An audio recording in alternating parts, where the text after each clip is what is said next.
Hello everybody, I'm Stephanie. Today we're going to be looking at the pelvis and the hips and sometimes what can happen to unalign that area. So join me on your mat wherever you're at and let's get started.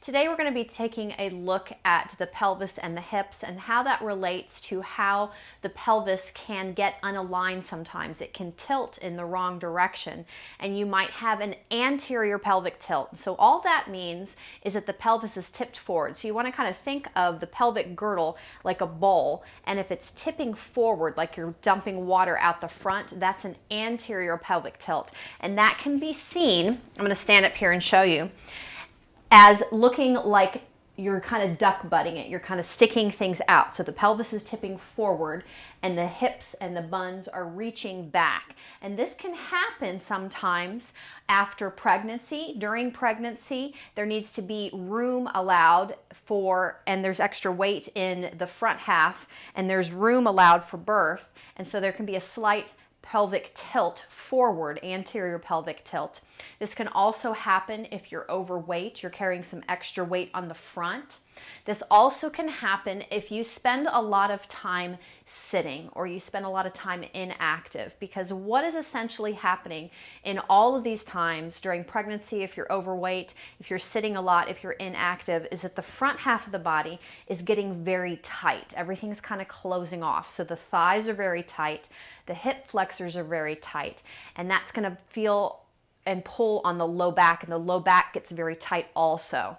What's happening on the back side is that the glutes and the hamstrings are getting very elongated because they're having to stretch even further, but it feels like the glutes and the hams are actually very tight when actually they're being overstretched. So the front half is needing to be stretched and the back half is needing to be strengthened. So we're going to be taking a look at some things to check first to see if this is an issue in your body, and then looking at some ways that we can stretch out the thighs, the hips, and the low back and strengthen, release the hamstrings, the glutes, and strengthening the core. So first we want to check and see if we have an anterior pelvic tilt. And there's a couple ways you can do this.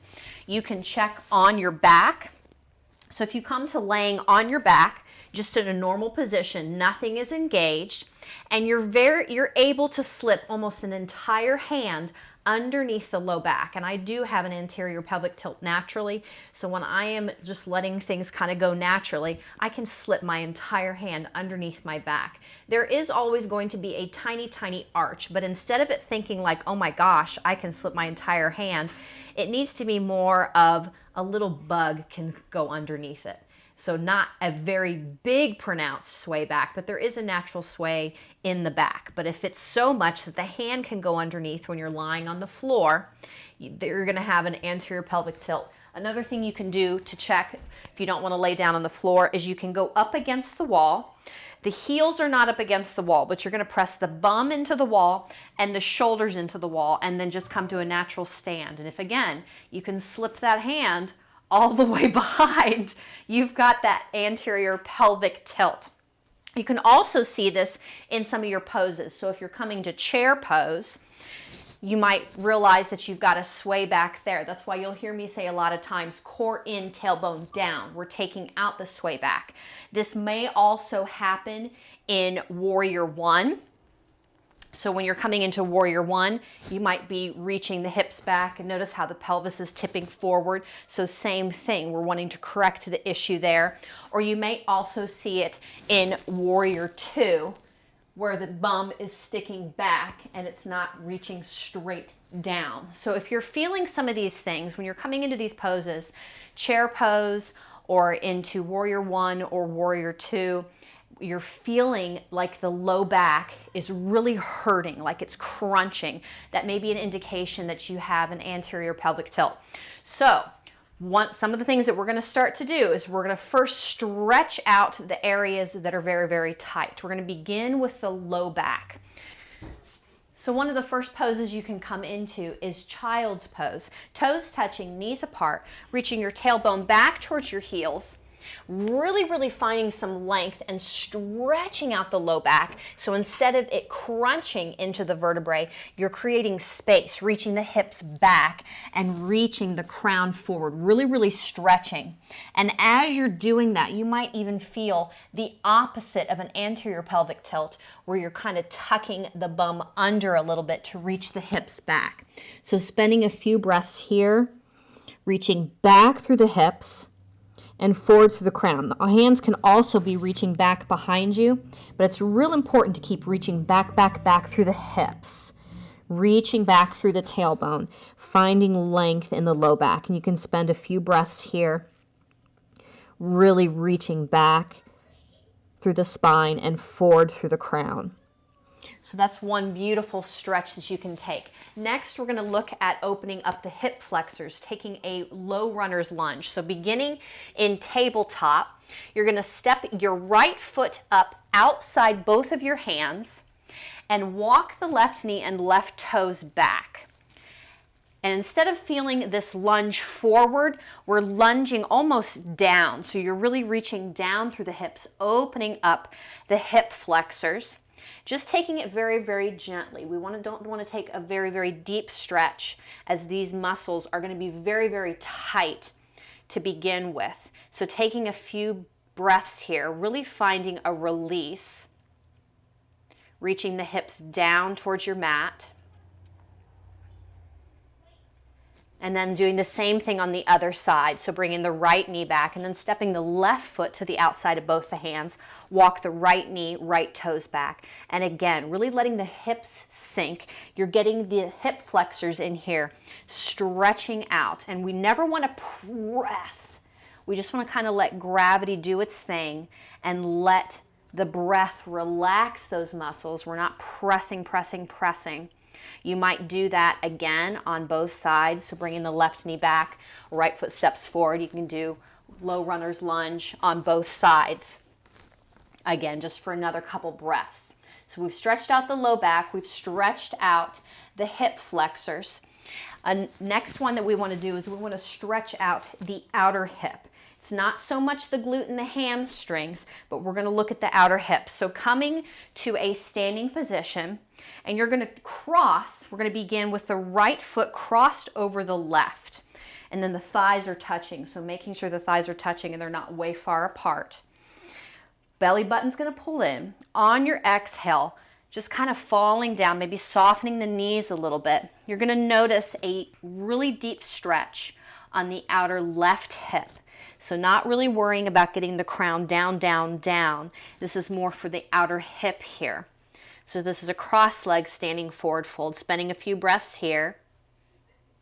And then on your inhale, rolling back up, uncross the right foot, cross the left over the right this time. Both thighs are touching, belly button pulls in. Exhale, reach down through the crown, maybe softening the knees a little bit, just hanging out. This time you're feeling it through the outer right hip. So we're working all the way through the hip flexors, releasing those muscles. Then on your next inhale, rolling back up, uncross your left foot.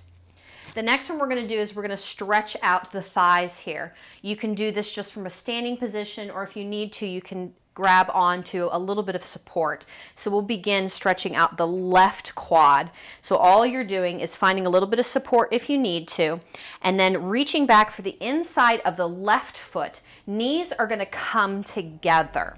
So you really want to keep the knees together so that the hips are in line. You're getting a good stretch in the thigh. And then if you want to, beginning to bend the elbow and pulling the foot in just a little bit more. Remember, if you're starting to lose your balance, maybe grounding down here, grabbing onto something, because we really want to bring the intention into stretching the quad, the thigh here. With each exhale, instead of squeezing here or here, let the left hand pull the foot in to feel a good stretch on the left side. And then same thing on the other side. Transfer the weight to the left foot. You're going to grab the inside of the right foot, knees come together. Again, if you need to grab onto something, you can do that. And then beginning to pull in, you might come to the top of the foot if it feels a little uncomfortable to grab the inside of the foot. If one thigh has a little bit more flexibility than the other. And then releasing. So we've stretched out low back, hips, the thighs. We're going to look at beginning to stretch a little bit deeper into the hip flexors, into the psoas. So we're going to come to a kneeling position and set up a 90-90. I'm going to keep my right knee directly underneath my hip and step my left foot forward. Now this is another way you can also check to see if you have an anterior pelvic tilt, noticing if the tailbone is reaching back and the hips are reaching forward, so everything is dumping out the front. You want to pull the core in and reach the hips down, beginning to feel a stretch into the right psoas. It's not a very big movement, but you'll begin to feel it here. There is some slight engagement in the right glute to keep the hips reaching down, to find the counter movement for the anterior pelvic tilt, to keep the hips down. So spending a few breaths here, really sending the breath deep into the hip flexor this time, down into the psoas, the muscle that connects the pelvis to the spine, to the vertebrae. And then coming to the other side, left knee is going to come back, making sure left knee is underneath your left hip. Step your right foot forward, reaching the hips down, slight engagement in the left glute. So it's very, very little. You want to make sure that it's not so pronounced that then we're tipping water out the back end and making it a posterior pelvic tilt. So we're going to keep everything very neutral, gentle engagement in the left glute and stretching out the left psoas. Then bringing the right knee back and coming down to a seated position. You're going to bring the soles of the feet together and let the knees open up very naturally and gradually. Maybe you grab onto the front of the feet. Just very gentle butterfly pose, stretching out the inner hip flexors. You might inhale the knees up a little bit and then exhale, let gravity kind of pull them back down, but we're not pressing through the knees. Again, we don't want to force anything. Just gently releasing the muscles. Maybe taking another couple breaths here. And then bringing those knees back together, you're going to reach your feet out in front of you. One last stretch before we get to kind of a strengthening area. Toes are going to reach up towards the ceiling, but we're going to keep a soft bend in the knees. And if you notice, every time, and I know this happens in my body, maybe in your body too, but every time my knees slightly bend, it's almost like I sit up a little bit taller. It's really finding some length in my low back. So I want to keep a slight bend in the knees. Core is going to pull in. I really want to lengthen. We want to stretch out the low back again. And walking myself forward. Maybe I'm just grabbing my mat. Maybe I'm grabbing the shins, the ankles, the toes, but I'm really driving my spine forward, forward, forward. So it's not so much that I want to stretch out the hamstrings, because with full extension in the legs and not the softening in the knees, you're going to feel a stretch also in the hamstrings, and that's not really where we're keeping our awareness. We want to bring it into the low back. So keeping the soft bend in the knees, with your exhale, reaching the heart forward, feeling that wonderful stretch in the low back. So we've stretched out all of our front muscles, and this might be something that you need to do a couple times a day. It may just need to be once a day, but you're kind of retraining your brain of how your posture is. If you've always been standing with an anterior pelvic tilt, it's going to take some thinking to really keep reaching the hips down every time you're sitting, every time you're standing, but stretching out the front side of the body and the low back. And then we're going to come into a strengthening section. So we want to strengthen the hamstrings. We want to strengthen the glutes. We want to strengthen the core, because we're pulling core in and hips down. With an anterior pelvic tilt, when the tailbone is reaching back and you're kind of dumping water out the front, it's always going to look like you have a little pooch going on all the time. And that may be because you need to make some changes in your diet, or maybe you just had dinner or lunch and you got a little food baby going on.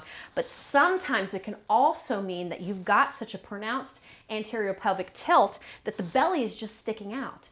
And so when the core pulls in and the hips reach down, oh my gosh, it really kind of flattens out that area a little bit. So you might just notice what's going on, feeling if that's what's happening. So one thing that you can do, this is going to strengthen the glutes, the hams, and the abs. So you got all three at the same time.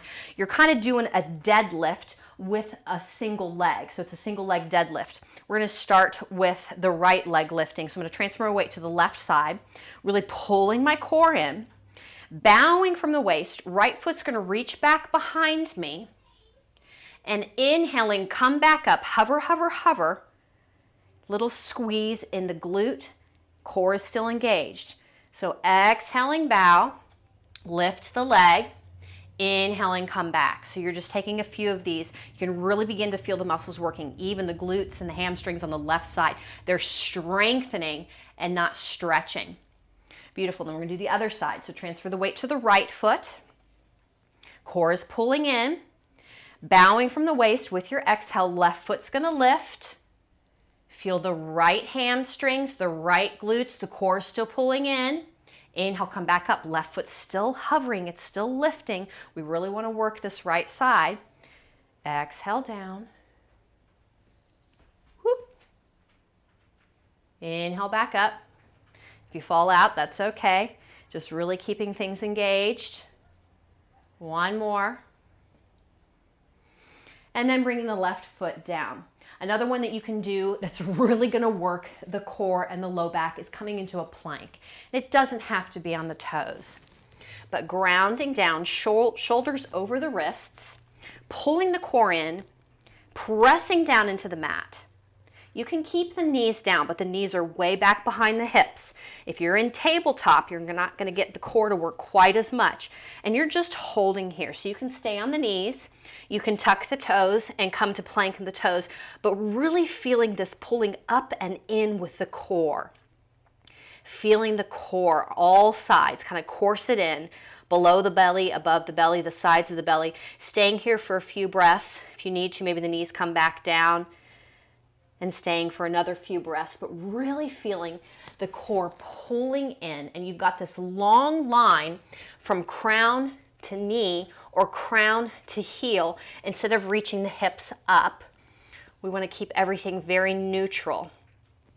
So that's going to strengthen the obliques and the lower back. Another one you can do is coming into tabletop. This time the knees are coming underneath the hips. We're going to start with the right foot reaching back. You can keep full leg extension, and with each exhale, you're just squeezing the right glute and reaching the right leg up. You can also do this with a bend in the knee, but the intention is to really lift with the glute and the hamstring, whether the leg is fully extended or the right knee is bent.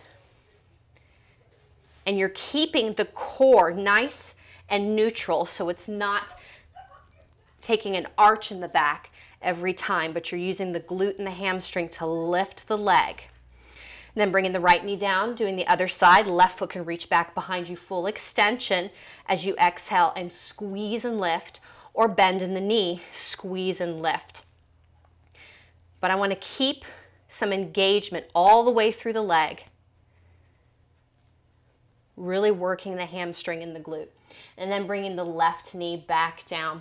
Another one that you can do is coming into a reverse table. So crossing the ankles, bringing the feet out from underneath you.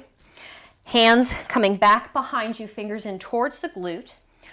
On your inhale, lift up, and we want to come into a neutral pelvis here. So this is where we're going to come every single time. We're going to be exhaling up because that's going to be the exertion. So inhaling down, maybe you hover.